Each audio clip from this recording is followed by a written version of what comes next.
चलो बेटा कल चैप्टर खत्म हो गया ना, आप लोगों को क्वेश्चन लगाए थे, लगे क्वेश्चन वाले? ठीक है, आज हम लोग जो चैप्टर पढ़ेंगे उसका नाम क्या है? एक्सप्रेशन पढ़ेंगे, यानी कि हम लोग एक्सप्रेटिव प्रोडक्ट एंड देयर एलिमेंट्स। बहुत अच्छा चैप्टर है। एक बार आप लोग तब तक ऐसा करो, पीछे का रिवाइज कर लो, ठीक है? चलो बच्चे आप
चलो स्टार्ट करें चैप्टर हम लोग। तो आज हम लोग चैप्टर पढ़ेंगे, उसका नाम क्या है? एक्सप्रेटिव प्रोडक्ट एंड देयर एलिमेंट्स। अच्छा चैप्टर है वो।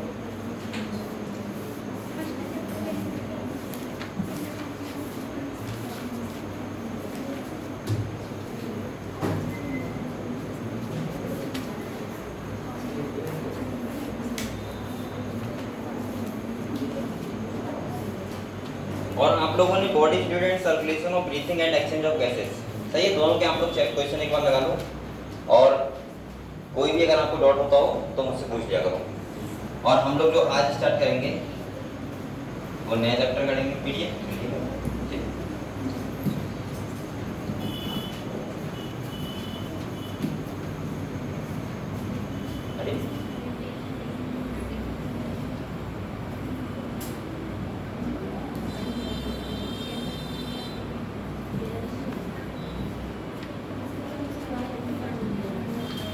आज हम लोग चैप्टर स्टार्ट करेंगे एक्सक्रीटरी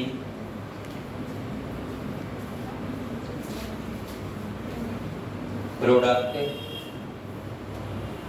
एंड देयर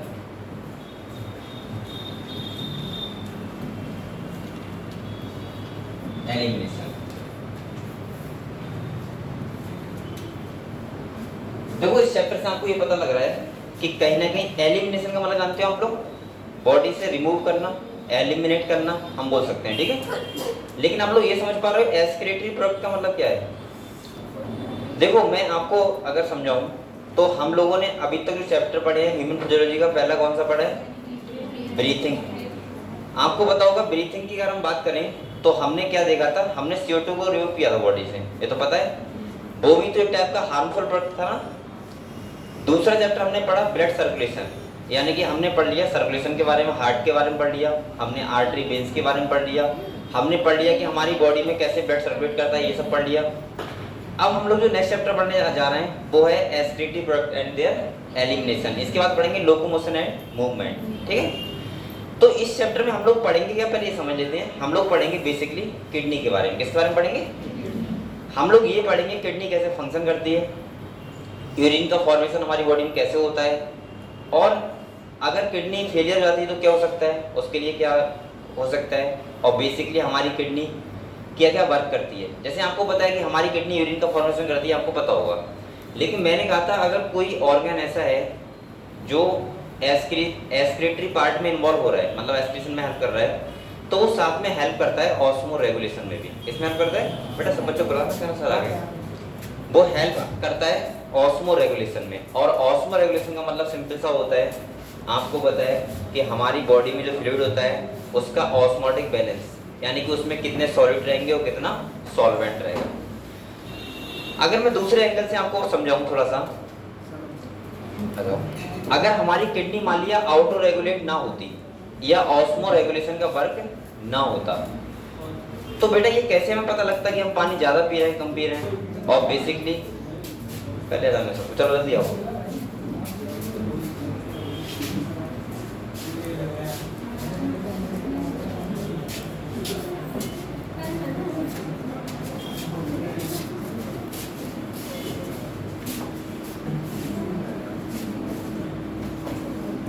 आगे से बच्चे। अब देखो, अगर हम यहाँ पे बात करें तो आपको पता होना चाहिए बेसिकली जो हमारी बॉडी में वेस्ट मटेरियल बनते हैं, वेस्ट का मतलब होता है जिसे हमें बॉडी से रिमूव करना है, उनको बॉडी से बाहर निकालना है, वरना वो हार्मफुल रहेंगे हमारी बॉडी के लिए। तो हमने देखो कहाँ कहाँ पे देखा, पहला चैप्टर था तुम्हारा, अभी तो नहीं है, डाइजेशन। कौन सा था?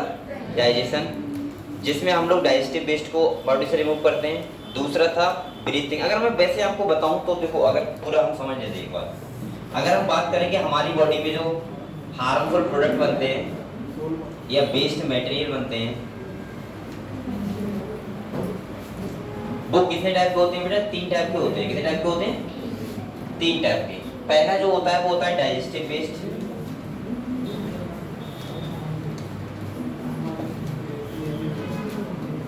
दूसरा होता है बेटा रेस्पिरेटरी वेस्ट। कौन सा होता है?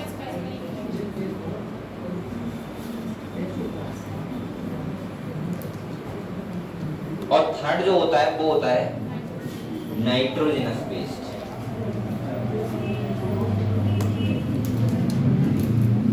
ठीक है, डाइजेस्टिव वेस्ट में हम कौन से चैप्टर में पढ़ते हैं, किस सिस्टम के द्वारा हमने बॉडी से रिमूव किया था?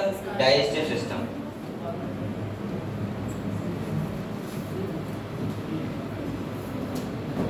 यानी कि डाइजेशन के द्वारा जो होता है फीकल जिसे बोलते हैं, तो बॉडी से रिमूव करते हैं। रेस्पिरेटरी वेस्ट में हमने किसको किया था? CO2 को किया था, कार्बन डाइऑक्साइड को हमने पढ़ा था ब्रीथिंग में, हमने ब्रीथिंग के बारे में पढ़ा था।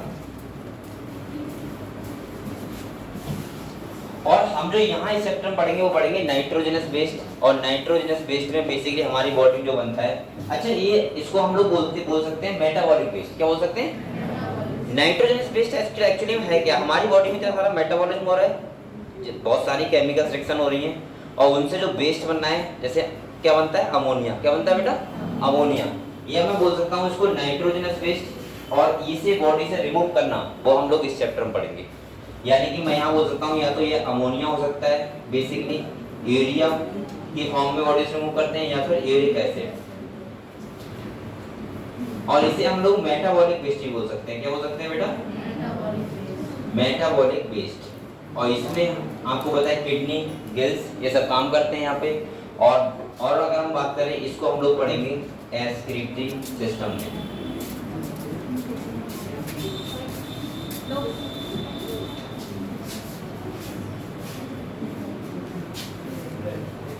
तो इतना तो हम लोग समझ गए कि हम इस चैप्टर में क्या पढ़ने वाले हैं। आपको पता है हम लोग पढ़ने वाले हैं कि हमारा यूरिन का फॉर्मेशन कैसा होता है, हम लोग बॉडी से रिमूव यूरिया करते हैं, अमोनिया करते हैं, या फिर यूरिक एसिड करते हैं, क्या करते हैं वो हमको पढ़ना है, किस टाइप से करते हैं वो करना है। जैसे अभी हमने आपको ब्रीथिंग पढ़ाया था, रेस्पिरेशन चैप्टर हम लोगों ने पढ़ा था, सही है, ब्रीथिंग। तो उसमें मैंने आपको क्या बताया था कि हम CO2 को रिमूव कैसे करते हैं, ये तो बताया था। इसके बाद हम लोगों ने डाइजेशन तो हट गया है, लेकिन मैं वैसे अगर पढ़ाता तो आपको बताता कि हम डाइजेस्टिव वेस्ट को बॉडी से कैसे रिमूव करते हैं, क्योंकि भाई हार्मफुल प्रोडक्ट हैं, ये नुकसान करेंगे बॉडी में। और तीसरा आज हम लोग जो पढ़ेंगे वो पढ़ेंगे कि कैसे हम नाइट्रोजनस या मेटाबॉलिक वेस्ट को बॉडी से रिमूव करते हैं। ये बात समझ गए आप लोग? एक चीज लिखना है क्या? ये सब वेस्ट प्रोडक्ट हैं, यानी कि हमारी बॉडी के लिए हार्मफुल रहते हैं। कैसे रहते हैं? हार्मफुल रहते हैं।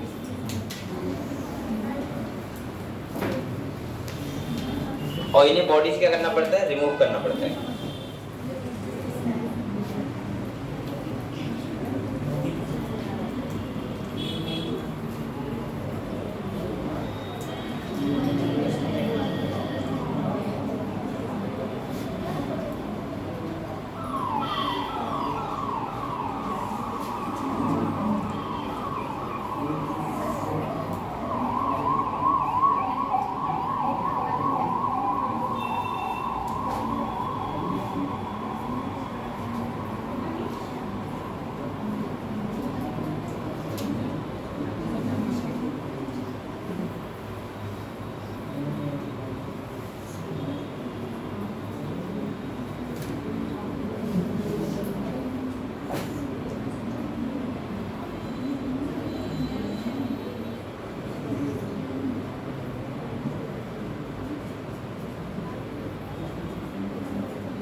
उत्सर्जन तंत्र,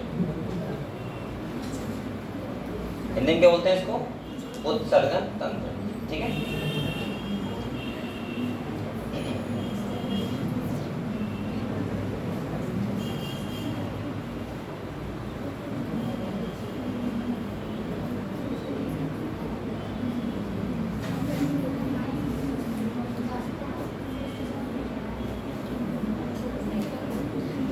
लिख लिया बेटा ये।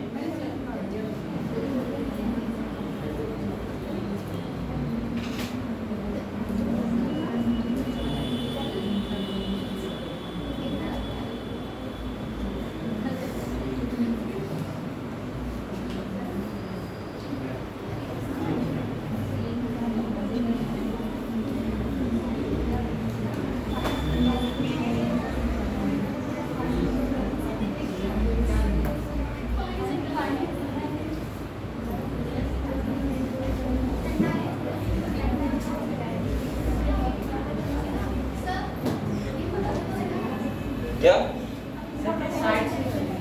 ये अब सही है?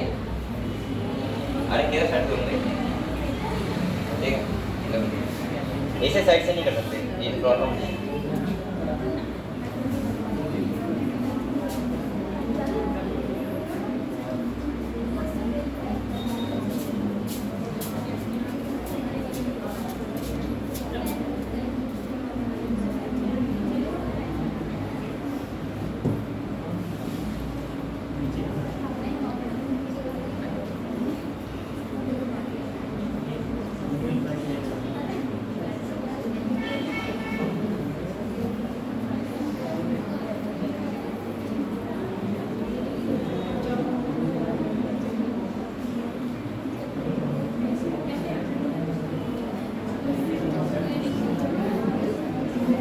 बेटा ये हो गया। अब देखो आगे बढ़ते हैं हम लोग, लिख लिया? अब देखो, अब बेटा ये बात बताओ मुझे, साइलेंट बताओ बेटा, समझ नहीं आ गया चैप्टर पढ़ना। अब आप लोग ये समझो कि नाइट्रोजनस वेस्ट हमें क्या बॉडी से रिमूव करना है, वो किस बात पे डिपेंड करेगा। मैंने कितने टाइप बताए, 3 टाइप के। या तो किसी की बॉडी में से रिमूव होगा अमोनिया, या किस फॉर्म में होगा यूरिया, या किस फॉर्म में होगा यूरिक एसिड। ये किस बात पे डिपेंड करता है, तो बेटा ये करता है डिपेंड उसके हैबिटेट, वो रहता कहाँ पे है। जैसे अगर मैं देखूं नाइट्रोजनस बेस्ड मटेरियल के रूप में,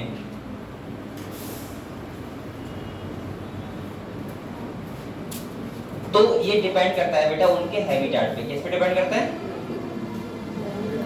हैबिटेट का मतलब है वो रहते कहाँ पे, इस बात पे डिपेंड करेगा। दूसरा, जैसे जो लोग आपको पता होगा, जो एनिमल्स अगर अमोनिया का एस्केप करना है उन्हें बहुत ज्यादा पानी की जरूरत पड़ती है, किसी पड़ती है, वाटर की। ऐसे एनिमल को बोलते हैं हम लोग अमोनोटैनिक। क्या बोलते हैं? ऐसे एनिमल जो यूरिया का एस्केप करते हैं बॉडी से, जैसे हम लोग किसका करते हैं, यूरिया का, तो हम लोगों को क्या बोला जाता है, यूरियोटैनिक। क्या बोलते हैं? और मैं ऐसे बोल सकता हूँ, बेसिकली देखा जाए तो मैं ऐसे बोल सकता हूँ कि 3 टाइप के वेस्ट मटेरियल होंगे। पहला होगा बेटा अमोनिया, दूसरा क्या होगा, यूरिया, और तीसरा होगा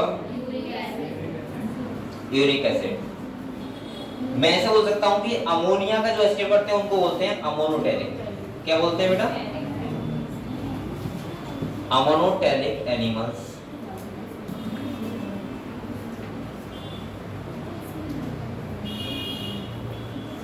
इसके बाद यूरिया करते हैं, उनको क्या बोलते हैं, यूरियोटैनिक एनिमल्स।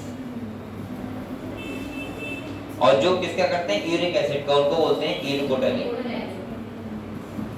यानी कि टोटल 3 टाइप के एनिमल होंगे अकॉर्डिंग टू एस्क्रेटरी पीरियड के हिसाब से देखें तो। यूरिकोटैनिक एनिमल्स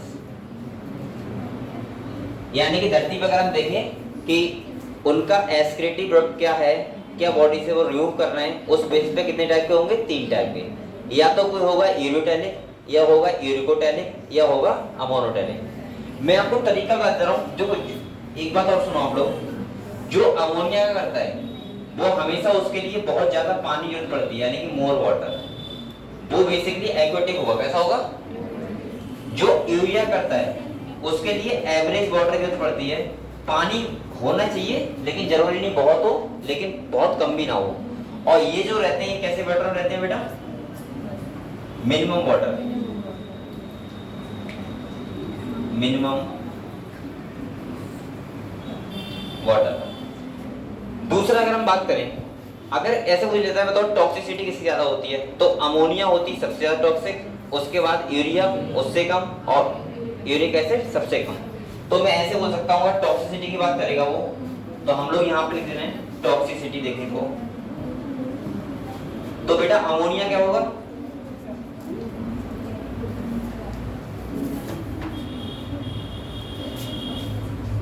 सबसे ज्यादा, इसके बाद यूरिया, और इसके बाद यूरिक एसिड।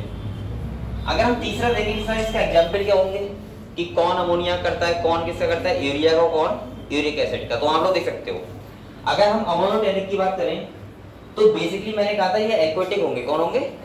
एक्वेटिक। एक्वेटिक का मतलब है कि वो पानी में रहेंगे, तो वो अमोनिया करेंगे, क्योंकि अमोनिया को एस्केट आउट करने के लिए बहुत ज्यादा पानी की जरूरत पड़ती है।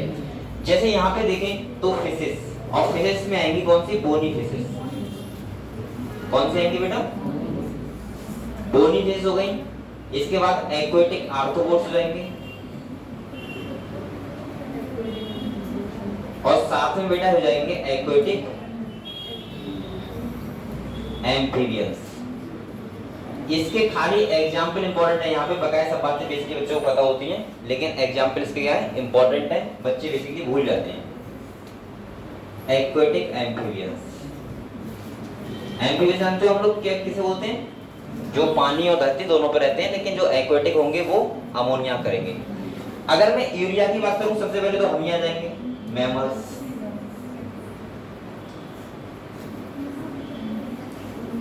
दूसरा बर्ड्स, पक्षी, सॉरी रुको, इसके बाद आ जाएंगे टेरेस्ट्रियल एम्फीबियंस, और इसके बाद मैरीन फिशेस, यानी कि जो समुद्र में रहती हैं। समझ गए आप लोग? वो लिख रहा था मैं, मैरीन फिश।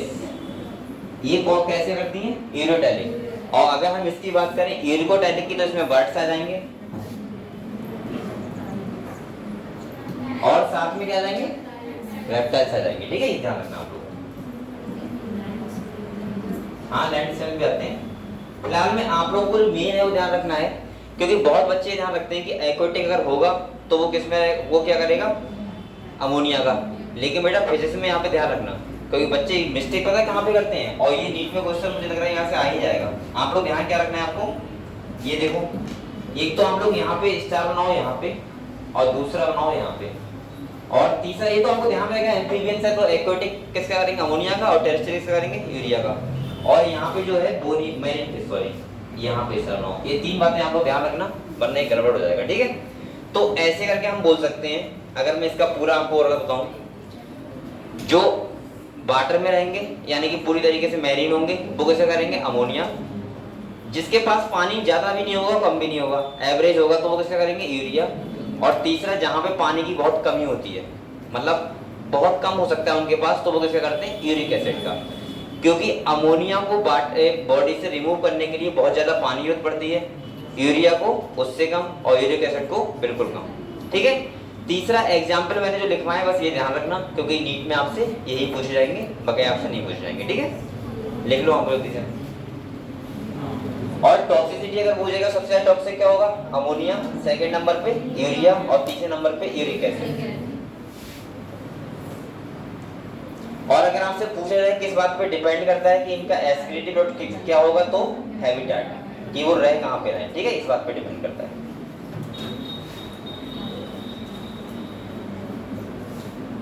बेसिकली हमारे अंदर भी अमोनिया बनता है, लेकिन बेटा हमारा अमोनिया कन्वर्ट हो जाता है यूरिया में, और कौन करता है, लीवर। कौन करता है, और यूरिया से यूरिन कौन बनाता है, किडनी, ठीक है।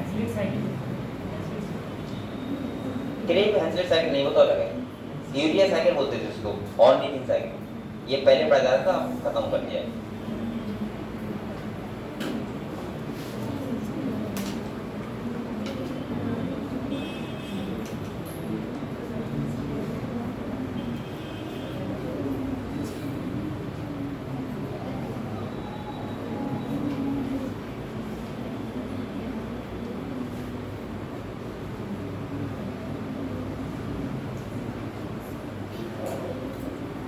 आप लोग पीछे बैठ जाओ, दिखता है पीछे से, आप इधर बैठा करो ना, अगले आगे। अच्छा, हवा मोर इम्पोर्टेंट, ज्यादा इम्पोर्टेंट है। मैं तुमसे सबसे पीछे वालों से कह रहा हूँ, आप लोग देखो यहाँ एडजस्ट हो सकते हो, एक वहाँ पे, एक यहाँ पे, और दो यहाँ पे, चार हो गए एडजस्ट। लेकिन पीछे बैठने का शौक है आप लोगों को, ये है कि चारों लोग साथ ही बैठोगे, प्रॉब्लम ये है ना, ये भी तो है, क्योंकि यही 3 घंटा मिलते हैं ना, मिलने के।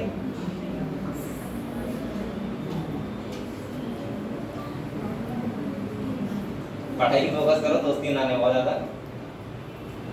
वरना अगर एक एमबीएस बन गया दूसरा रह गया तो पता है क्या होता है, समझदार हूँ आपको।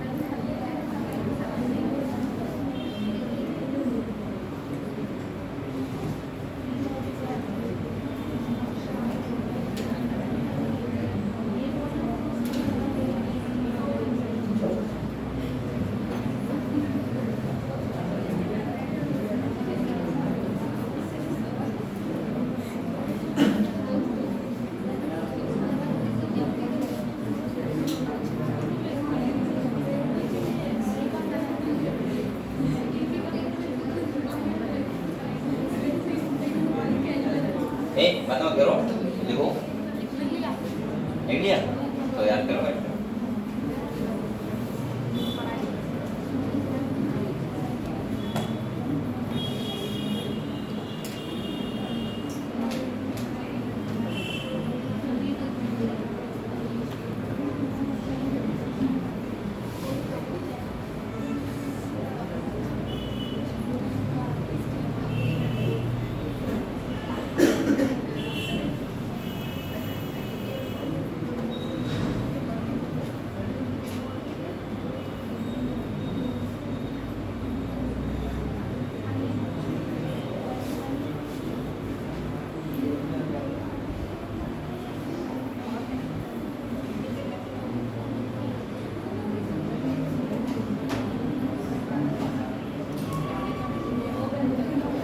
लिख दिया, ये लिख दिया बच्चों ने।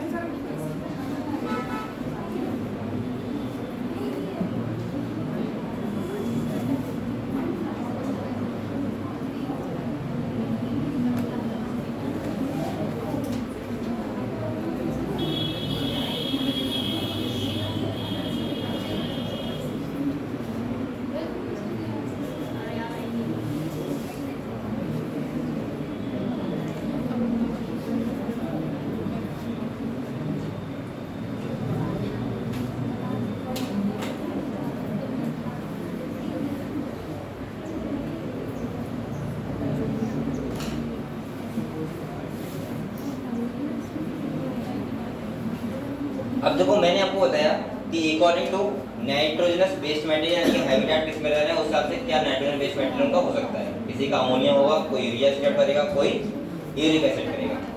क्या एस्क्रीटरी ऑर्गन भी अलग अलग होते हैं? तो हाँ, अलग अलग एनिमल्स में एस्क्रीटरी ऑर्गन क्या होते हैं? अलग अलग होते हैं। जैसे मैंने आपको बेसिकली एनिमल किंगडम में लगभग आपको बताए थे। जैसे अगर मैं आपसे पूछूं कि बताओ प्लेटी हेलमेंथ्रीज में क्या होता है, एस्क्रीटरी ऑर्गन क्या होता है, बताओ। फिलिंग सेल, आपको पता होगा। ऐसे ही किसी में नेफ्रिडिया होते हैं, किसी के पास किडनी होती है, अलग अलग होते हैं ना। तो इसका मतलब मैं ऐसे हो सकता हूँ कि ऐसे ही आपका इंसेक्ट में बताओ क्या होता है, मैन पिग एंड ट्यूब्यूल्स। मैं ऐसे बोल सकता हूँ कि अलग अलग अकॉर्डिंग टू उसका कैसा एनिमल है, उसकी कॉम्प्लेक्सिटी क्या है, उसके हिसाब से एस्क्रीटरी ऑर्गन क्या होते हैं, अलग अलग। सही है। लेकिन हमको यहाँ पे डिटेल में जो पढ़ना है वो किसके बारे में पढ़ना है? किडनी के बारे में। किसके बारे में पढ़ना है? क्योंकि हम लोग पढ़ेंगे ह्यूमन एस्क्रीटरी सिस्टम और हमारे पास क्या होती है? किडनी होती है जो यूरिन का फॉर्मेशन करती है। ठीक है, तो यहाँ तक लिख लिया हम लोगों ने बेटा। देखो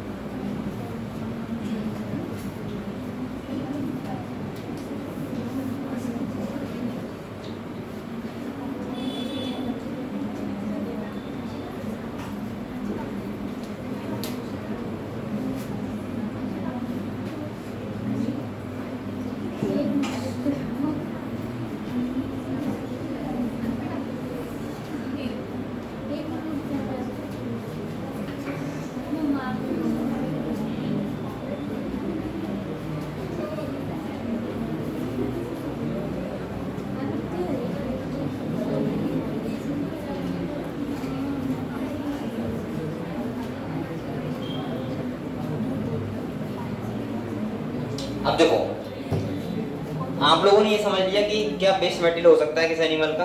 अब हम लोग बात करते हैं ह्यूमन एस्क्रीटरी सिस्टम की। ठीक है, किडनी के बारे में थोड़ा पढ़ते हैं। किडनी की लोकेशन कहाँ पे होती है, किडनी होता कैसे है, कितनी पेयर किडनी होती है ये भी आपको पता होना चाहिए, और किडनी में स्ट्रक्चरल और फंक्शनल यूनिट क्या होता है।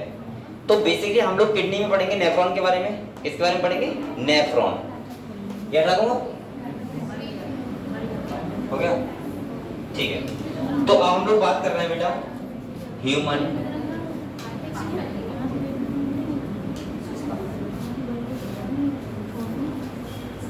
एस्क्रीटरी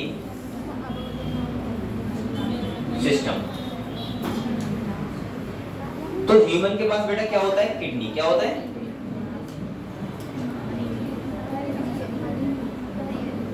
आपको ये भी पता होना चाहिए कि हमारे अंदर अमोनिया बनता है, अमोनिया से यूरिया बनता है, कौन बनाता है? लीवर, और यूरिया से यूरिन बनाती है कौन? किडनी। हालांकि हमारी बॉडी में लीवर का ही बहुत बड़ा काम होता है। अगर अमोनिया है उसको यूरिया में कन्वर्ट कौन करता है बेटा? लीवर, और यूरिया से यूरिन कौन बनाता है? किडनी। एक बात और सुनो, किडनी का काम पता है कितना होता है? जो यूरिया बना है उसको खाली ब्लड से फिल्टर करना। क्या होता है? ब्लड से फिल्टर करना काम होता है किसका? किडनी का। मेन काम अमोनिया से यूरिया बनाना किसका होता है? लीवर का। ठीक है। दूसरा अगर हम बात करें अपने ऑर्गन की बात करें, किडनी की बात करें, तो आपको बताया हमारे पास 1 पेयर किडनी होता है, 1 पेयर यूरेटर होता है, एक होता है यूरिनरी ब्लैडर जहाँ पे यूरिन स्टोर रहता है, और एक क्या होता है? यूरेथ्रा जहाँ से यूरिन पास आउट होता है। ठीक है, तो मैं पूरा अगर सिस्टम आपको दिखाऊं तो लगभग ऐसा होता है। जैसे अगर मैं यहाँ पे देखूं, आ जाएगा इतने में?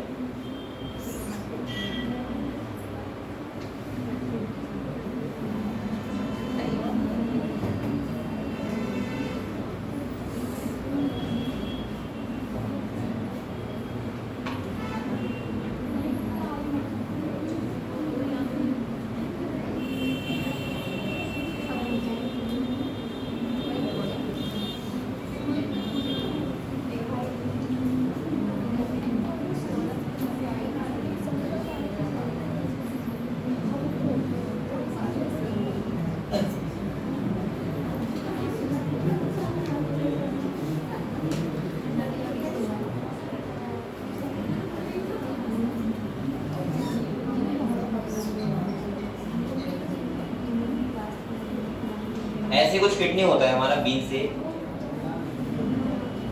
और बेटा ये थोड़ा सा राइट, जो हमारा लेफ्ट वाला होता है थोड़ा अपर होता है, राइट वाला क्या होता है थोड़ा लोअर होता है।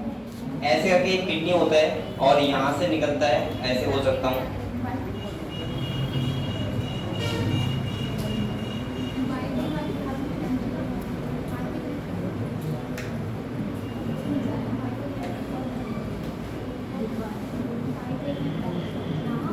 ये एक स्ट्रक्चर होता है जो हमारा क्या होता है किडनी यानी कि एस्केलेटरी सिस्टम का, ठीक है।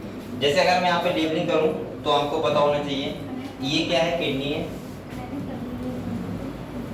इसके बाद आप लोग बताओ किडनी में जो ब्लड लेके आएगा उसे क्या बोलेंगे हम लोग, रीनल आर्टरी। क्या बोलेंगे बच्चों, तो ये रीनल आर्टरी मान लेता हूं मैं। किडनी के ऊपर एक ग्लैंड भी होती है ऐसे करके, और उसे बोलते हैं एड्रीनल ग्लैंड। क्या बोलते हैं बच्चों, एड्रीनल ग्लैंड, ठीक है।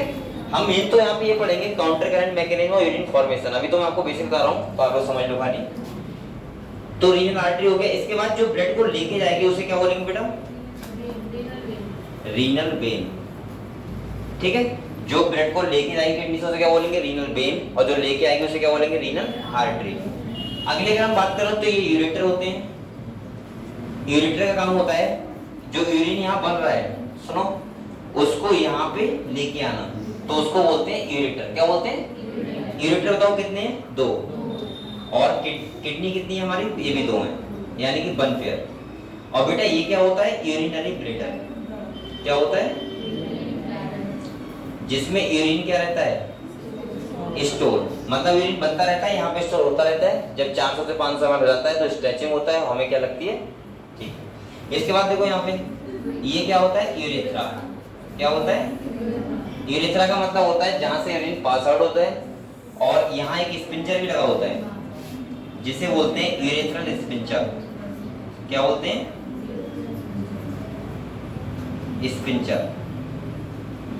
छोटे बच्चों में आपने देखा होगा बहुत लेस डेवलप होता है नहीं होता है, तो बेड पे ही कर देते हैं वो ना।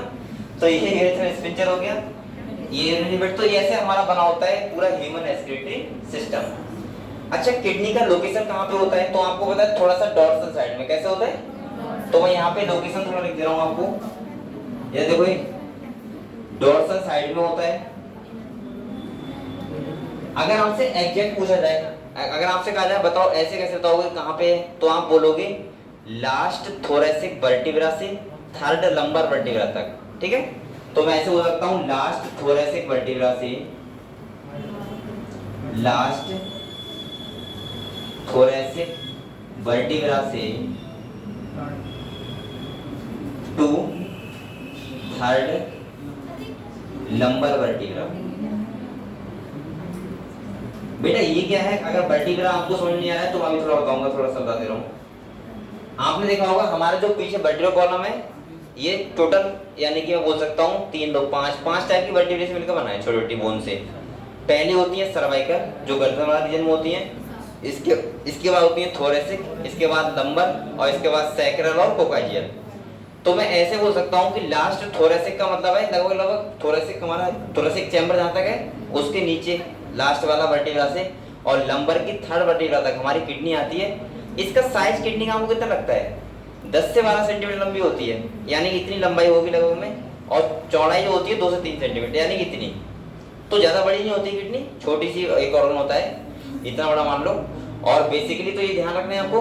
और 1 पेयर किडनी होती है, और किडनी का जो स्ट्रक्चरल या फंक्शनल जो भी वर्क करता है वो कौन करता है, नेफ्रॉन। क्या होता है बेटा, हमको जो मेन पढ़ना है वो क्या पढ़ना है, नेफ्रॉन। क्योंकि आपको पता होना चाहिए कि अगर मैं, हमारी एक किडनी में लगभग 1 मिलियन से ज्यादा नेफ्रॉन होते हैं एक किडनी में। किडनी कुछ नहीं है, किडनी का मतलब है तुम नेफ्रॉन को एक साथ जोड़ दो, एक मेम्ब्रेन से कवर कर दो, और वो क्या बन जाएगा, किडनी।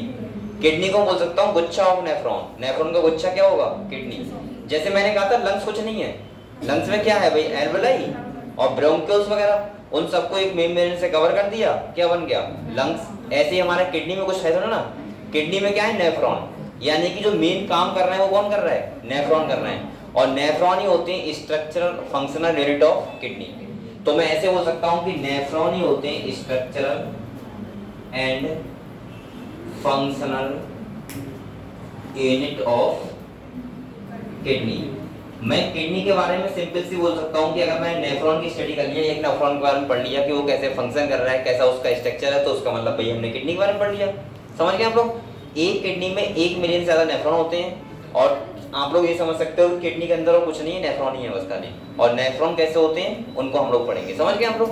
तो बेटा ये ऐसा हमारा सिस्टम यहाँ पे रखा हुआ है। आपने किडनी का ऑपरेशन भी देखा होगा, किसी का अगर हुआ हो तो पीछे साइड में होता है थोड़ा सा, सही है। और हम बोल सकते हैं कि किडनी का जो होता है ना, किसी की स्टोन वगैरह जाती है तो ऑपरेशन करवाना पड़ता है। तो समझ गए आप लोग लोकेशन कहाँ पे? ठीक है, यानी कि यहाँ पे और थोड़ा सा नीचे साइड में, ठीक है, पीछे साइड में सॉरी, किडनी होता है, ठीक है। और यूरिनरी ब्लैडर कहाँ होता है? यहाँ पे होता है। तो बेसिकली मैं ऐसे बोल सकता हूँ कि यूरिनरी ब्लैडर हो गया और यहाँ से यूरेथ्रा निकलता है और पेनिस के थ्रू क्या होता है, यूरिन को पास आउट करते हैं, ठीक है। तो ये क्लियर हुआ? सही है। किडनी पे हमारी ग्लैंड होती है सबसे इंपॉर्टेंट, जिसे बोलते हैं एड्रिनल ग्लैंड, ठीक है। तो ठीक है, लिख लो लिखना है या फोटो ले लो आप लोग, लिखने में थोड़ा टाइम वेस्ट हो जाता है, बनाओगे घंटा लगाओगे आप लोग। छोटा करूँ क्या? छोटा करूँ इधर, सही है। अरे उठ के ले लो फिर।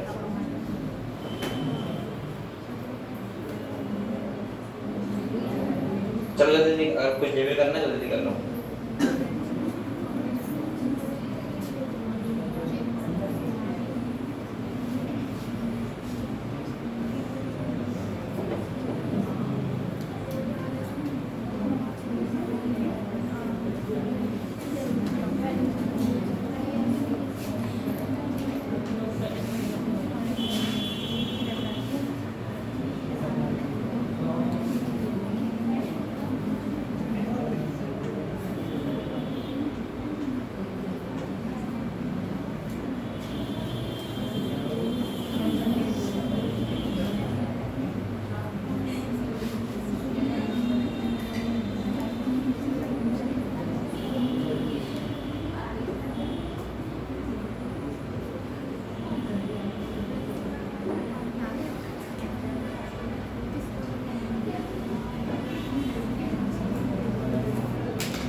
नेफ्रॉन,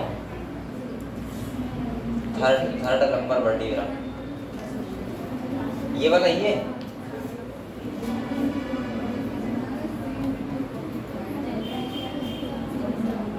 सही है।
ये तो हमको पता है बेटा, ऑस्मो रेगुलेशन क्या होता है ये पता है। ऑस्मो रेगुलेशन क्या होता है?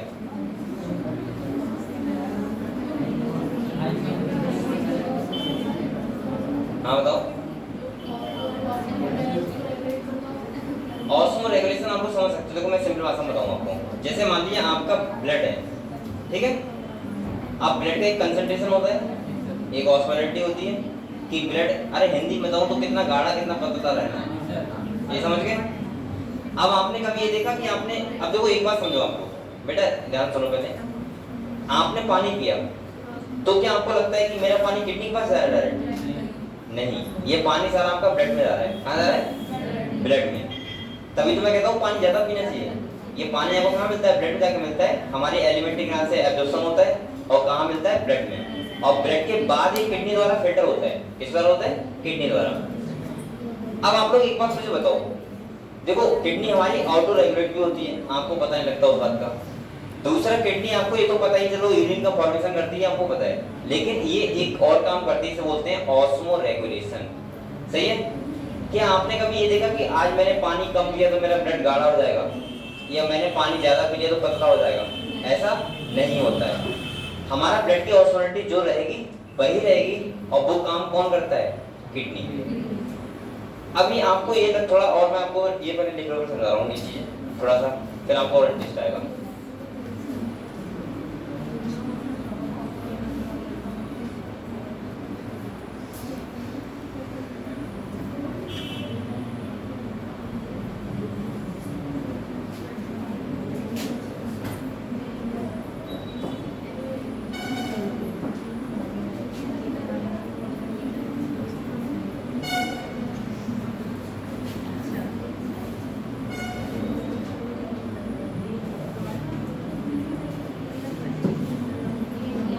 ये हो गया आपका, आप लोगों ने कर लिया बेटे? लिख लिया सब बच्चों ने? बताओ ये लिख रहा है क्या?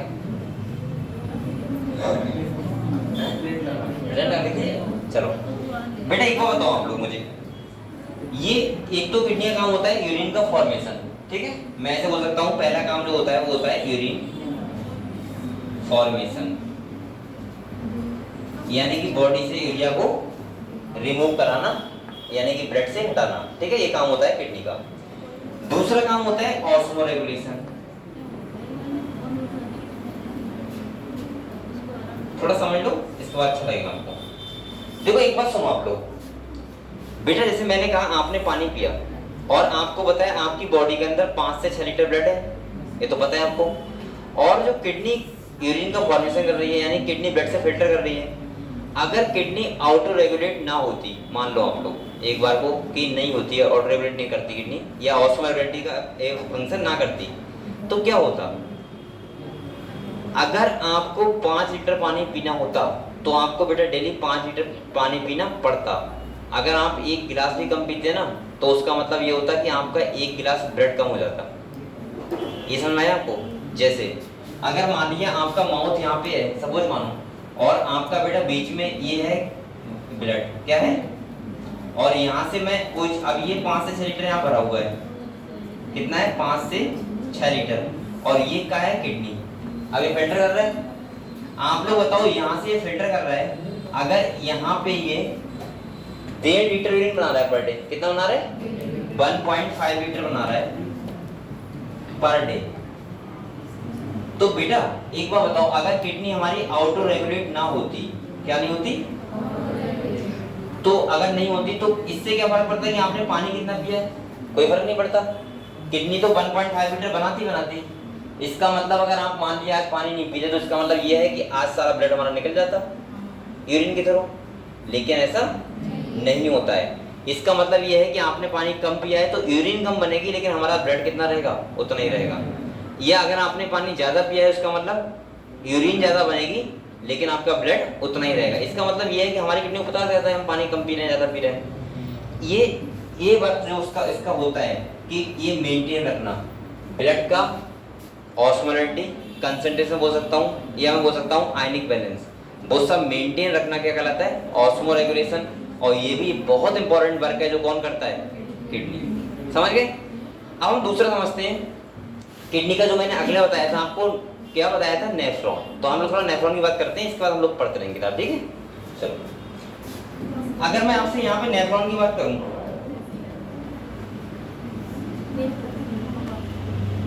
तो मैंने कहा कि बेटा किडनी का जो सबसे किडनी का फंक्शनल यूनिट वो क्या है, नेफ्रॉन। अब मैं क्या कर रहा हूँ, सोचो, छोटा सा किडनी है और उसमें 1 मिलियन से ज्यादा नेफ्रॉन है, इसका मतलब 10 लाख से ज्यादा नेफ्रॉन है, तो नेफ्रॉन बहुत छोटे होंगे, ये तो हम समझ सकते हो।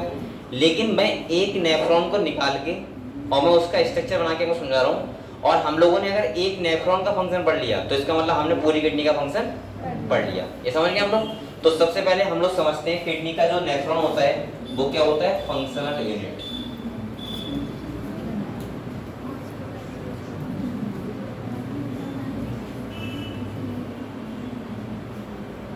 ठीक है, अब मैं नेफ्रॉन का थोड़ा स्ट्रक्चर बना रहा हूँ, आप लोगों को समझा रहा हूँ क्या क्या होता है नेफ्रॉन में, और आपको नेफ्रॉन के बारे में पता भी होना चाहिए अच्छे से।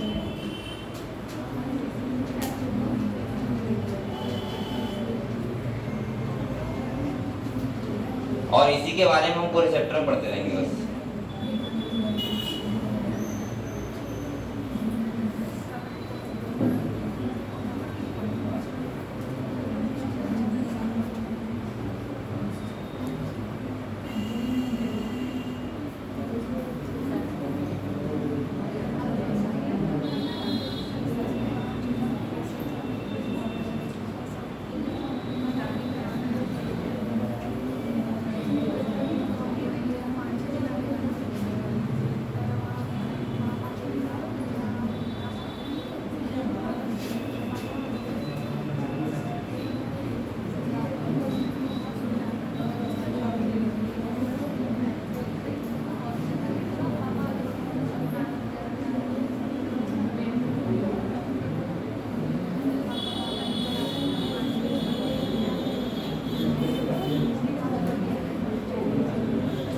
ये एक नेफ्रॉन है, क्या है, एक नेफ्रॉन, मान लो एक नेफ्रॉन है जो मैंने किडनी से निकाला हुआ है, एक नेफ्रॉन है ये खाली, ठीक है। इतना बड़ा नहीं था, बहुत छोटा था, लेकिन मैंने आपको समझाने का प्रयास कर रहा हूँ कौन कौन से उसके पार्ट होते हैं वो आप लोग समझ लो, ठीक है, एक नेफ्रॉन के। बेटा इसके बाद क्या होता है, ये जो है ये वेसल्स ऐसे करके इससे ऐसे इसी के पास आ जाती है और ऐसे करके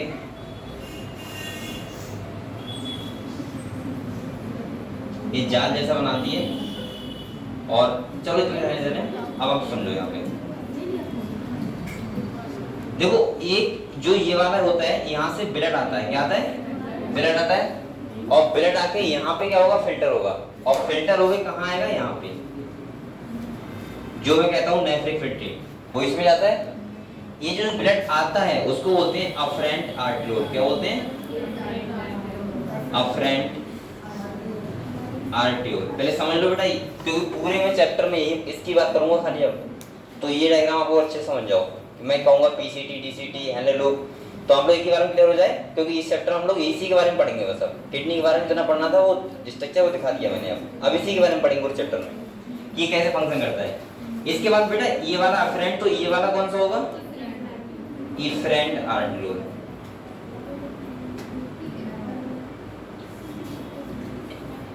इसके बाद जो ये होता है गुच्छा, यानी कि मैं बोल सकता हूँ गुच्छा ऑफ कैपिलरी, इसको हम लोग बोलते हैं ग्लोमेरुलस। क्या बोलते हैं, ग्लोमेरुलस। और जो ये है ये वाला पार्ट, इसे बोलते हैं बोमेन्स कैप्सूल।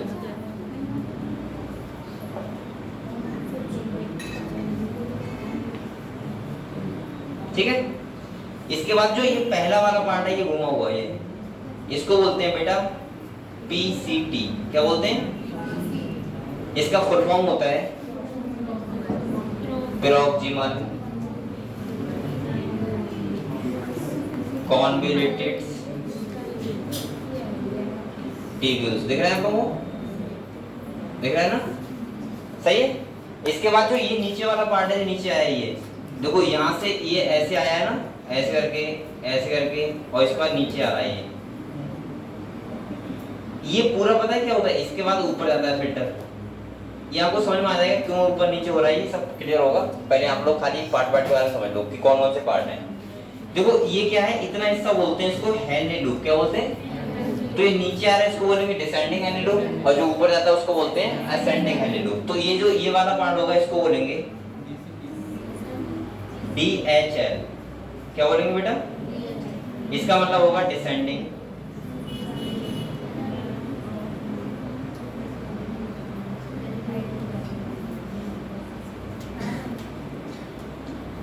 हैंडलिंग लूप, सही है। और जो ये वाला ऊपर जा रहा है इसको बोलते हैं AHL। क्या बोलते हैं बच्चों? और इसका मतलब होता है असेंडिंग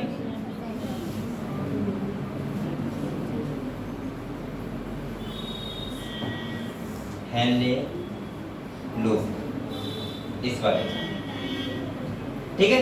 इसके बाद जो ये फिर से घुमा हुआ पार्ट है इसको बोलते हैं बेटा D, इसको बोलते हैं DCT, डिस्टल कॉन्वोल्यूटेड ट्यूब्यूल्स। तो मैं लिख दे रहा हूं यहाँ पे डिस्टल कॉन्वोल्यूटेड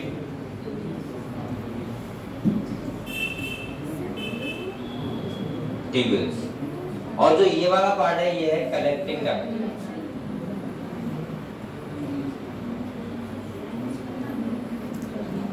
ऐसे तुम्हारे नेफ्रॉन के पार्ट होते हैं। तो पहले क्या, जो सुनो, पहले बूमेंस कैप्सूल ग्लोमेरुलस, उसके बाद बूमेंस कैप्सूल, इसके बाद पीसीटी, इसके बाद डिसेंडिंग हाईली लूप, फिर असेंडिंग हाईली लूप, इसके बाद डीसीटी और कलेक्टिंग डक्ट। ये इतने पार्ट हैं एक नेफ्रॉन के। और ऐसे हम पूरे इस चैप्टर में इस नेफ्रॉन का स्ट्रक्चर ही पढ़ेंगे, और वो इसको पढ़ ही रहे हैं अभी, और इसका फंक्शन पढ़ेंगे कि कार्य कैसे करते हैं। और पूरे चैप्टर में यही तो है बस खाली, यूरिन का फॉर्मेशन पूरा हम लोग इसी नेफ्रॉन के ऊपर पढ़ेंगे, समझ गए? तो ये मेन है। तो एक बार इसको बना के देखो आप लोग, और इसका वो भी करो, देख लेंगे। चलिए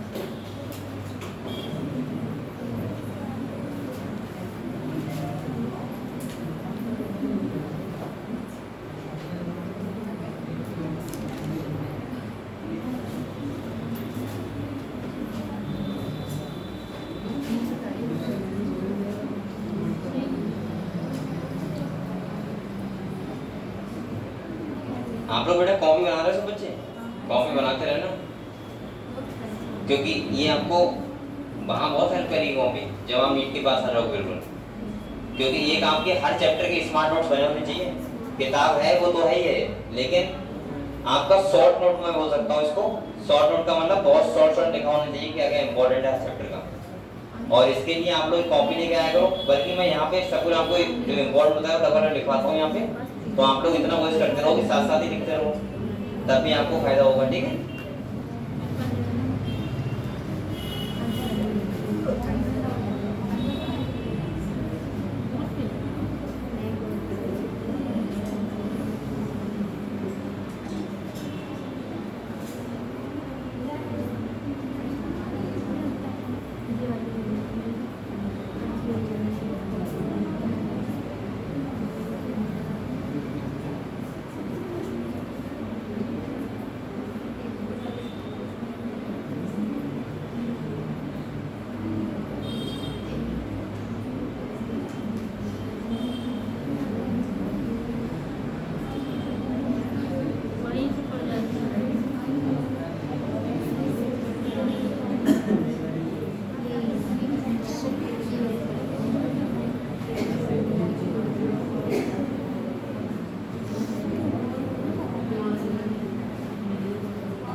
बातें मत करो हम लोग, किताब से रिवाइज कर लो तब तक, अभी मैं पढ़ाऊंगा किताब।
बना लिया बेटा आप लोगों ने,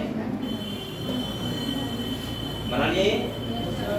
तो आप लोग ये बताओ नेफ्रॉन के पार्ट समझ गए सारे? मैंने क्या क्या बताया एक बार फिर से ध्यान सब लोग बना लिया? पहले बताओ, बना लो।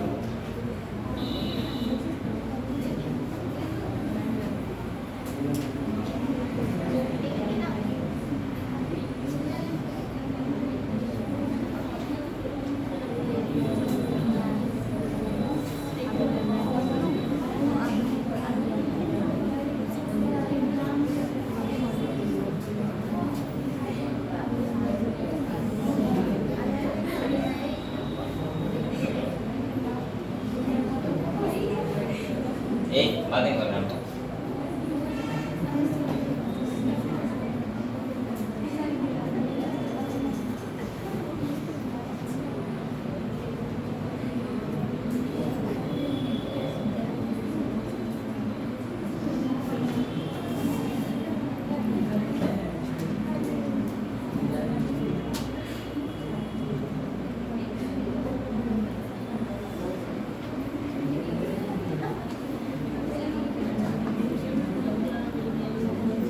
अब देखो मैंने क्या क्या बताया एक बार समझ लो। यहाँ से ब्लड आता है,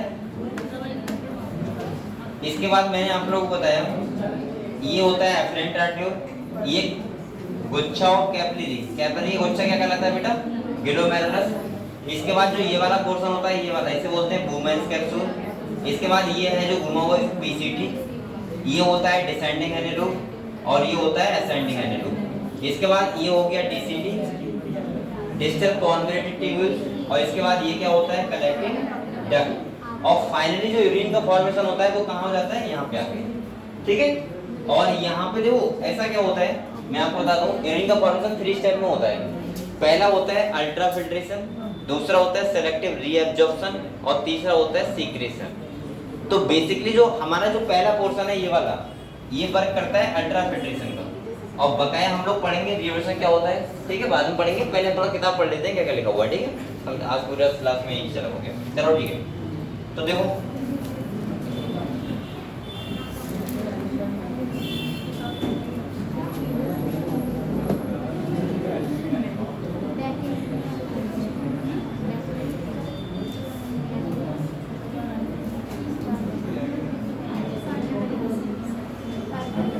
चलो समझते हैं।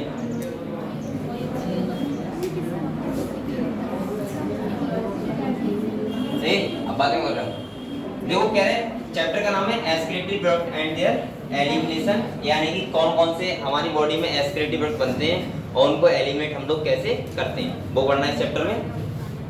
कह रहे हैं एनिमल्स एक्यूमुलेट अमोनिया, यूरिया या फिर यूरिक एसिड, कह रहे हैं कार्बन डाइऑक्साइड। कोई भी स्क्रीन को मिस ना कर दे। मम्मी करते थे कोई इतना मार्क्स तो मुझे भी नहीं आता, और कैसे किसी पूछती हूँ, ये मेरा दोस्त है। देखो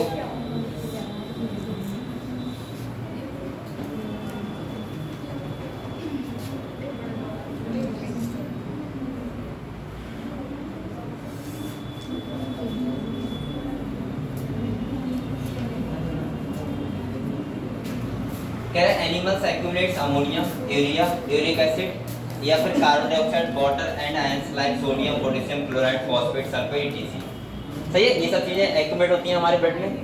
कह रहा है आइदर बाय मेटाबॉलिक एक्टिविटी और by other means like excess injection, यानी कि हम बोल सकते हैं कि हमारा हम खाते पीते हैं, या फिर हम ऐसे बोल सकते हैं कि हमारी बॉडी मेटाबॉलिज्म हो रहा है लगातार, उससे कुछ ना कुछ तो बनेगा वेस्ट मटेरियल।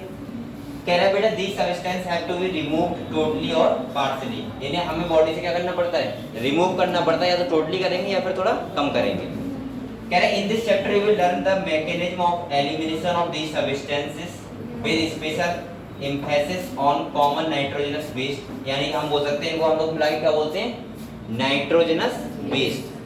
कह रहा है ammonia, urea and uric acid are the major form of nitrogenous waste excreted by the animals, यानी कि एनिमल्स जो सबसे ज्यादा एक्सक्रीट आउट करते हैं वो क्या करते हैं, या तो अमोनिया करेंगे या यूरिया या फिर यूरिक एसिड, किसके रूप में, नाइट्रोजनस वेस्ट मटेरियल के रूप में।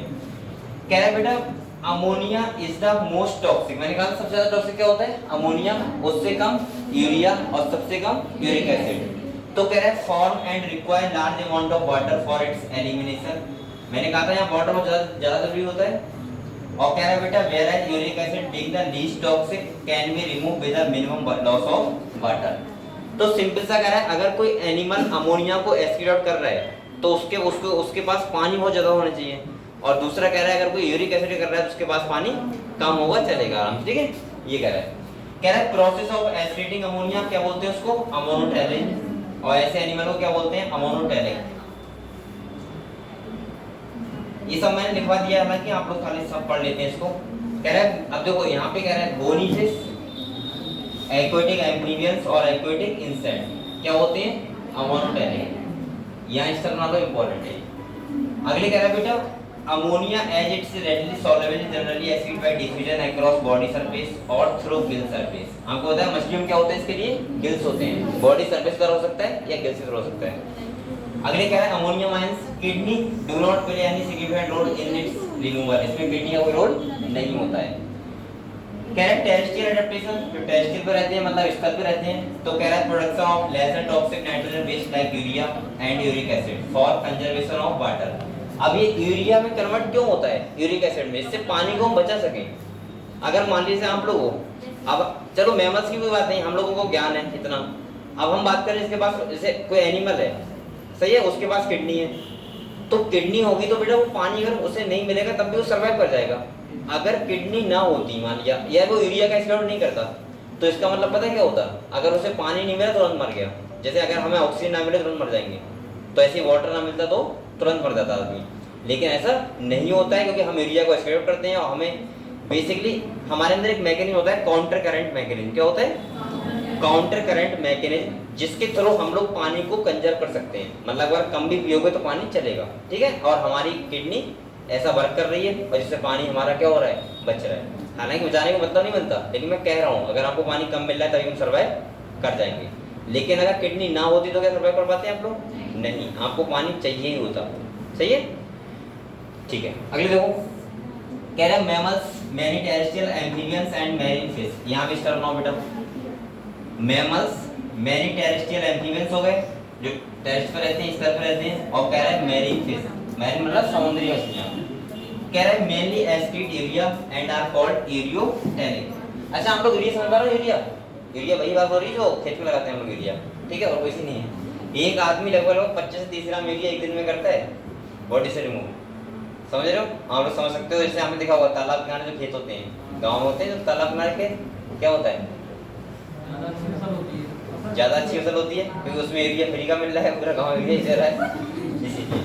अगले कह रहा है ammonia produce by metabolism is converted into urea in the liver. यहाँ भी स्टार नो बेटा। मैंने कहा था अमोनिया से यूरिया कौन बनाता है? लीवर। और कह रहा है these animals and release into the blood which is filter and excreted out by the. तो किडनी का काम क्या होता है वो सुनो। एक मेन काम तो लीवर ने कर दिया, अमोनिया को कन्वर्टेशन कर दिया यूरिया में। अब हमारे ब्लड में यूरिया है, उसको खाली हमें फिल्टर करना है बस। अब वो काम कौन करता है? किडनी। सही है, तो किडनी का काम होता है खाली यूरिया को ब्लड से फिल्टर करना, बस इतना काम होता है। और उसी को हम लोग बोल देते हैं यूरिन। क्या बोल देते हैं? यूरिन। हालांकि किडनी का भी बहुत बड़ा रोल है, वरना यूरिया हमारी बॉडी के लिए हार्मफुल हो जाता, आदमी मर सकते हैं। लेकिन जैसे अगर किडनी एक भी होगा तब भी फिल्टर करता रहेगा तो लुट ज़्यादा पड़ेगा, ठीक है। वैसे आपने सुना है कोई कौन है? प्रेमानंद महाराज है, कौन है? मैंने सुना उनकी दोनों किडनी नहीं है, लेकिन फिर भी लेकिन वो एक टेक्निक के द्वारा जी रहे हैं, हीमोडायलिसिस। आपको पता होना चाहिए वो उससे क्या होता है? एस्क्रीट ब्लड से हम फिल्टर करवा सकते हैं। लेकिन इतना कौन करवाए भाई? आम आदमी तो नहीं करवा सकता। अब वो तो एक बड़े व्यक्ति हैं, बड़े व्यक्ति का मतलब थोड़े प्रचलित व्यक्ति हैं, तो उन तो वो तो जिस हॉस्पिटल में चले जाएंगे तो वो हॉस्पिटल वाला ये समझेगा कि हमारा भाग खुल गया है, आ गए, तो वो तो करवा सकते हैं। अब एक नॉर्मल आदमी सोचे कि मैं ऐसे करके जी लूंगा तो कैसे जीलेगा भाई? तो मैं रुपये पे करने पड़ेंगे, लाइन लगनी पड़ेगी, है ना। तो ये है। चलो, some amount of urea may be retained in the kidney matrix of some of these animal to maintain a desired osmolality। आपको पता है हमारी यूरिन की ऑस्मोलैरिटी को मेंटेन रखने के लिए हमारे ब्लड में भी कुछ अमाउंट में यूरिया रहता है। कह रहे रेप्टाइल्स। अब बेटा यहाँ भी स्टार बनाओ आप लोग, ये डायरेक्ट क्वेश्चन आएगा, ध्यान रखना। और आप लोगों से पूछ लेगा फिर आप लोग, मैं बार बार कह रहा हूँ बोनी फिश और तुम्हारा ये वाली मैरीन फिश भूल मत जाना। यहाँ से बहुत बच्चे गड़बड़ करते हैं क्वेश्चन, क्योंकि उनको ये लगता है कि मछली है तो पानी में रहती है, इसका मतलब अमोनिया करती होगी, लगता है ना। ये एम्फीबियंस आ गया तो उसने अमोनिया लगा दिया। एम्फीबियंस में दो कैटेगरी हैं, जो बॉटम में रहेंगे वो अमोनिया, और जो टेरेस पे रहेंगे वो यूरिया। और दूसरा रेप्टाइल्स कैसे करते हैं? यूरिक एसिड का। और मैमल्स और बर्ड्स वगैरह कैसे करते हैं? यूरिया का। ऐसे ध्यान रखना आप लोग। अब ये कह रहा है रेप्टाइल्स, बर्ड्स और लैंड स्नेल एंड इंसेक्ट भी करते हैं excrete nitrogen based as uric acid in the form of pellet or paste with a minimum loss of water and are called uricotelic animals। इनको बोलते हैं हम लोग uricotelic animal। तो मुझे लगता है यहाँ से अच्छा इस चैप्टर से क्वेश्चन अगर आ जाए तो बहुत अच्छे क्वेश्चन हो सकते हैं। इससे 3-4 क्वेश्चन ऐसे बन जाएंगे जो बच्चे कभी कंफ्यूज रहेंगे अगर बनाए जाए यहाँ से तो, ठीक है। तो मैं मानता हूँ कि नीट में 2 क्वेश्चन आ सकते हैं यहाँ से, 2 या 3 क्वेश्चन, इसलिए ध्यान रखना आप इस चैप्टर को, बहुत अच्छा चैप्टर है। अगले देखो, अब बेटे यहाँ पे कह रहे हैं आज सर्वे ऑफ एनिमल किंगडम। अब आपने एनिमल किंगडम पढ़ा था, तो मैंने हर किंगडम में हर फाइलम के हर एनिमल का एस्पिरेशन लिखवाया था, बताया था आपको कि किसके द्वारा होता है। जैसे हमने देखा था प्लेटिहेल्मिन्थेसिस में फ्लेम सेल, ऐसे ही नेफ्रिटिया में देखे थे, नेफ्रिटिया देखे थे। इसके बाद मेलिफियन ट्यूबल देखा था सही है, इंसेक्ट में होता है। तो ये सब यहाँ पर ले रहे हैं, यहाँ भी लिखा हुआ है, देखो क्या है। कह रहे हैं survey of animal kingdom present a variety of excretory cell structure in most of the invertebrates. Invertebrates आप समझ पा रहे हो आप लोग, हेमिचोडोन्टा तक, ठीक है। कह रहा है these structure are simple tubular form whereas vertebrates have complex tubular organ, जिसे क्या बोलते हैं हम लोग, किडनी। क्या बोलते हैं, किडनी। अगले कह रहा है some of these structure are a mention here protonephridia और फिल्म सेल, किसमें होते हैं, प्लेटी एनिमल दीजिए, पता है आपको। रोटिफर सम एनिनेट्स लाइक सेफेलोपॉड क्या होता है, वो amphioxus. Protonephridia are primary concern with ionic and fluid volume regulation, तो ये भी होता है। अगले कह रहा है ऑस्मोलॉजिकल, समझ रहे हो आप लोग क्या है, कह रहा है nephridia are the tubular excretory structure of the earthworm में होता है nephridia. Nephridia help to remove nitrogenous waste and maintain a fluid and ionic balance. Malpighian tubules किसमें होता है बेटा, इंसेक्ट में, तो लिखा है इंसेक्ट में होता है।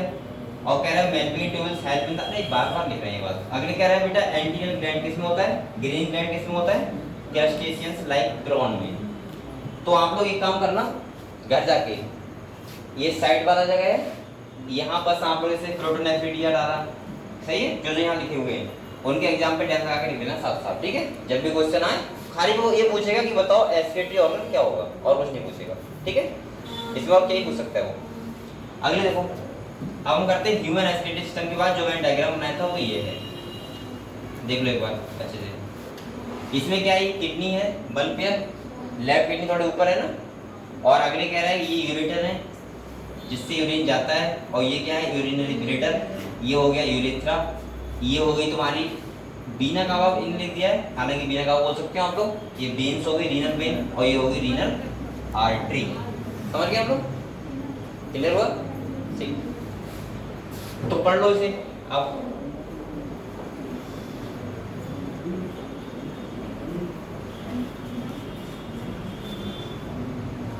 आ जा रहा है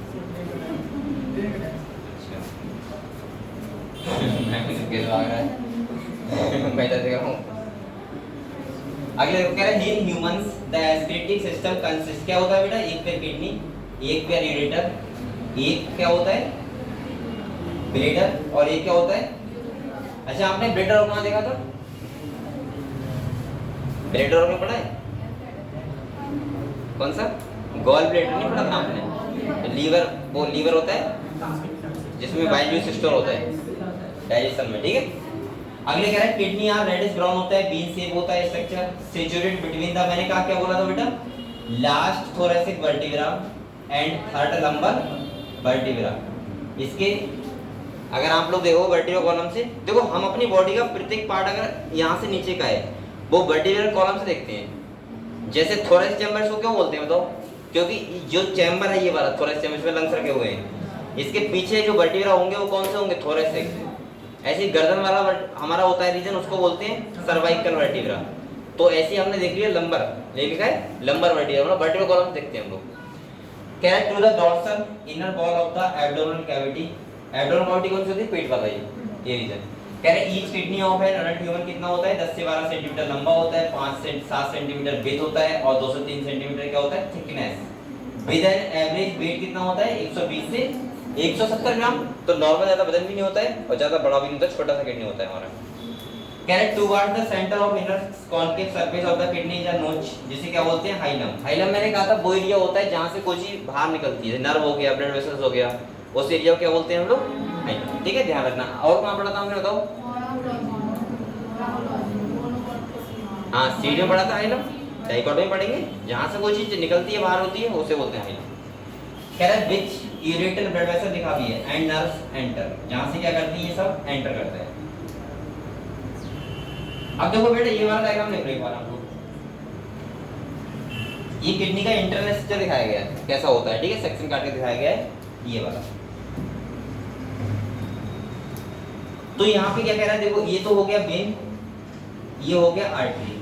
अच्छा आप लोग ये बताए आर्टरी को रेड क्यों दिखा रहे हैं, क्योंकि प्योर ब्लड है ना इसमें, और ब्लू कलर का दिखा रहे हैं इसीलिए क्यों, इम्प्योर ब्लड है इसमें।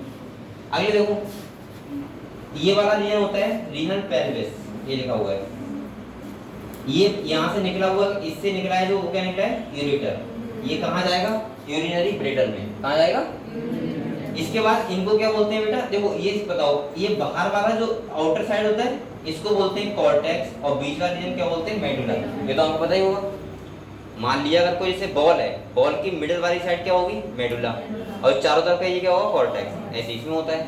ठीक है, इसके बाद देखो इन्हें क्या बोलते हैं पिरामिड, क्या बोलते हैं, और इनके बीच का स्ट्रक्चर होता है बोलते हैं रीनल कॉलम, क्या बोलते हैं, और इससे पिरामिड से ये वाला एरिया होता है इसे बोलते हैं कैलिक्स। सही है, और ये पेल्विस हो गया, इसको कॉलम ऑफ बर्टनी बोलते हैं, इसको लिखा भी होगा आगे। ठीक है, और यहाँ पे दो टाइप के नेफ्रॉन पाए जाएंगे, जो कॉर्टेक्स रीजन होते हैं उन्हें बोलते हैं कॉर्टिकल नेफ्रॉन, और जो मेडुलर रीजन होते हैं उन्हें बोलते हैं मेडुलरी नेफ्रॉन। क्या बोलते हैं, मेडुलरी नेफ्रॉन। अभी मैं इसकी बात बताऊंगा आपको। ठीक है, तो देखो यहाँ क्या लिखा हुआ है,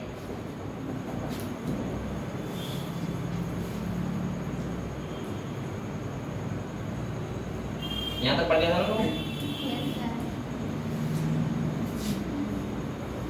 देखो कह रहे हैं inner to the hilum is a broad funnel shape, से क्या बोलते हैं स्पेस को बोलते हैं रीनल पेल्विस। अभी में देखा था, कह रहा है विच प्रोजेक्शन कॉल्ड कैलिक्स, और वहां से प्रोजेक्शन निकले होते हैं उन्हें क्या बोलते हैं कैलिक्स। अगले कह रहा है outer layer of kidney is a tough capsule, inside the kidney there are two zones होंगे, आउटर को बोलेंगे कॉर्टेक्स और इनर क्या बोलेंगे मेडुला।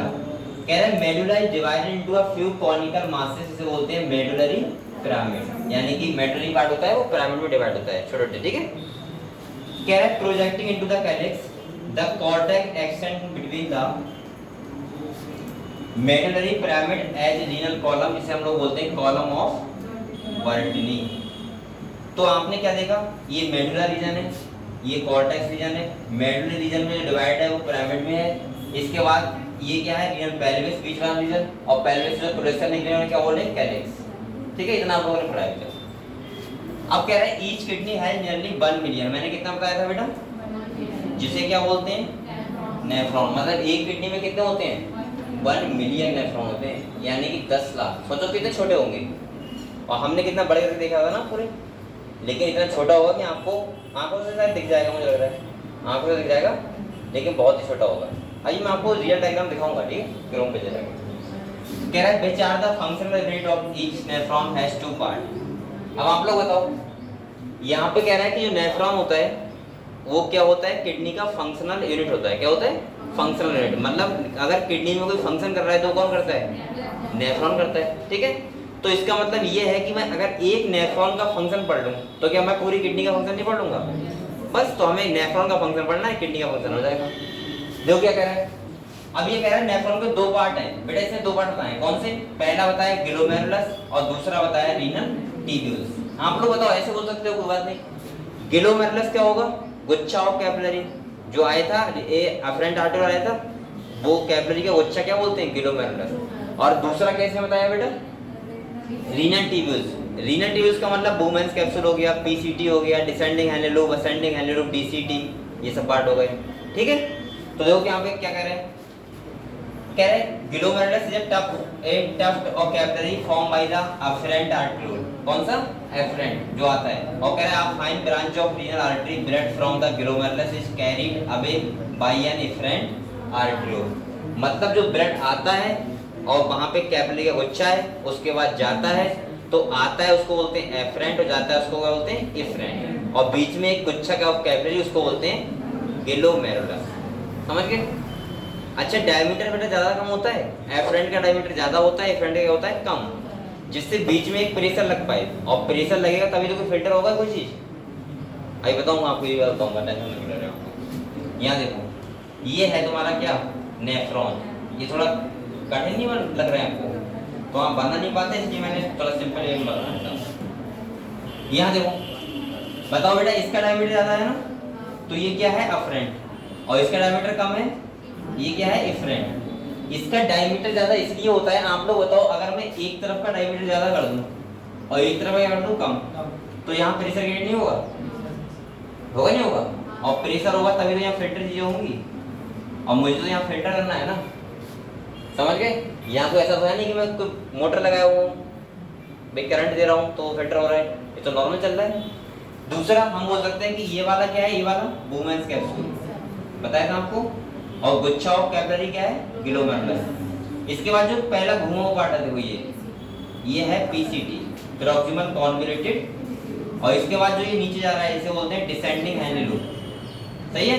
और इसके बाद जो ऊपर आ रहा है इसको क्या बोलते हैं, असेंडिंग हेनरी लूप। और बेटा यहाँ पे देखो एक बात और सुनो आप लोग, ये जो इफरेंट आर्टिकुलर मैंने कहा था ये फिर से नेफ्रॉन से लिपट जाती है, लिपटने मतलब रैप जाता है, मतलब ऐसे घूमता है इधर, देखो घूम रहा है क्योंकि यहाँ होना है सेलेक्टिव रीअब्जॉर्प्शन, ये बताऊंगा बाद में बताऊंगा।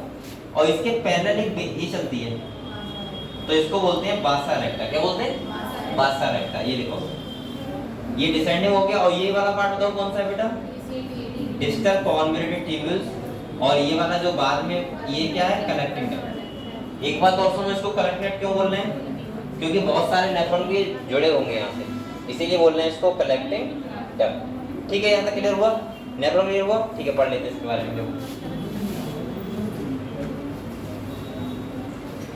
देखो कह रहा है renal tubules begin with a double walled cup like structure, इसे क्या बोलते हैं बेटा, बोमेंस कैप्सूल। और कह रहा है विच इनक्लोज द ग्लोमेरुलस, ये किसके अंदर इनक्लोज है, वो हां ग्लोमेरुलस है ना, उसके बाद कह रहा है glomerulus along with Bowman's capsule is called the Malpighian body, इसको पूरे बोलते हैं मेलपिगियन बॉडी। कह रहा है और renal capsules the tubules continue further to form a highly coordinated network, इसे क्या बोलेंगे, पीसीटी, प्रॉक्सिमल कॉन्वोल्यूटेड ट्यूब्यूल्स।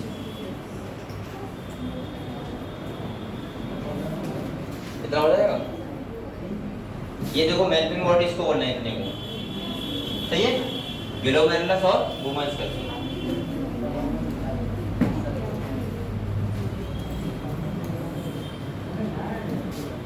बेटा यहाँ देखो कह रहे हैं आप here pin shaped hand loop is the next part of the tubules which has a descending and ascending limb. एक यानी कि हैंड लूप नीचे जा रहा है तो उसको क्या बोला, डिसेंडिंग, ऊपर आ रहा है तो क्या बोला, असेंडिंग।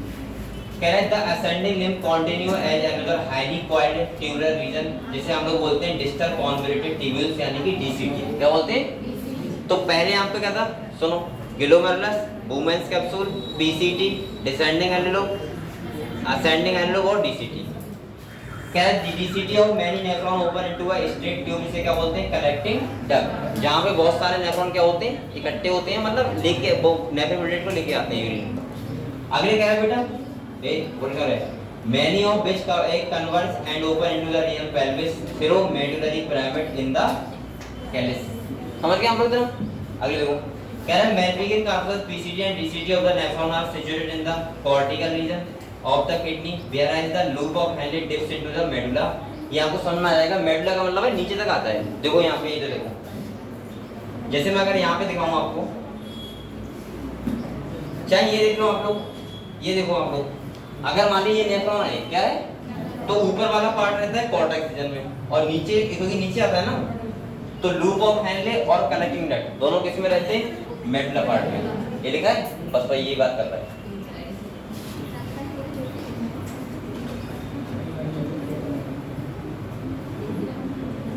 तो कह रहे थे लूप ऑफ हैंले, अब देखो यहाँ पे कह रहा है nephron are situated in the cortical region of the kidney whereas the loop of Henle कहाँ होता है, medulla. In majority of nephron, the loop of Henle is to short, कैसा होता है, short, और कह रहा है and extend only when it is into the medulla। Such nephron are called cortical nephron। क्या बोलते हैं, तो आप लोग ये एक बात ध्यान रखना है, जो कॉर्टिकल नेफ्रॉन होते हैं उनका हैंले लूप क्या होता है, शॉर्ट होता है, और जो मेडुलर नेफ्रॉन होते हैं उनका क्या होता है, लॉन्ग। ये बात चाहे आप लोग साइड से लिख लो, क्वेश्चन पूछ सकते हैं, ध्यान रखना। कॉर्टिकल नेफ्रॉन में लूप ऑफ हैंले शॉर्ट और medullary nephron loop of Henle long. अगले लोग क्या कह रहे हैं, in some of the nephron the loop of Henle is very long and runs deep into the medulla, these nephron are called juxtamedullary nephron. तो आप लोग एक बात ध्यान रखना, दो टाइप के नेफ्रॉन होते हैं, एक होता है तुम्हारा कॉर्टिकल और दूसरा होता है मेडुलरी। कॉर्टिकल नेफ्रॉन में लूप ऑफ हैंले शॉर्ट होता है और मेडुलरी नेफ्रॉन में क्या होता है, लॉन्ग। ये बात आपको ध्यान रखनी बहुत इंपॉर्टेंट है। अगले कह रहा है बेटा, दीस नेफ्रॉन आर कॉल्ड, जो पढ़िए था, efferent article emerging from the glomerulus form a fine capillary network around the renal tubules called the peritubular capillary। A minute vessels of this network run parallel to the Henle loop, जो बनाता है U shape, इसे बोलते हैं बासा, और बासा रेक्टा is absent और हाईली रिड्यूस्ड इन कॉर्टिकल। ये भी इंपॉर्टेंट है, ये दोनों पार्ट यहाँ पे इंपॉर्टेंट है, ठीक है, कॉर्टिकल नेफ्रॉन और मेडुलरी नेफ्रॉन। क्लियर हो यहाँ तक, किसी बच्चे को डाउट है, चलो तो फिर अब ठीक है, तो आप लोग इतना पढ़ लेना घर पे जाके, और कल से हम लोग पढ़ेंगे यूरिन फॉर्मेशन। क्या पढ़ेंगे, ठीक है, कैसे होता है, कल बहुत ही इंपॉर्टेंट टॉपिक स्टार्ट होगा यूरिन फॉर्मेशन से।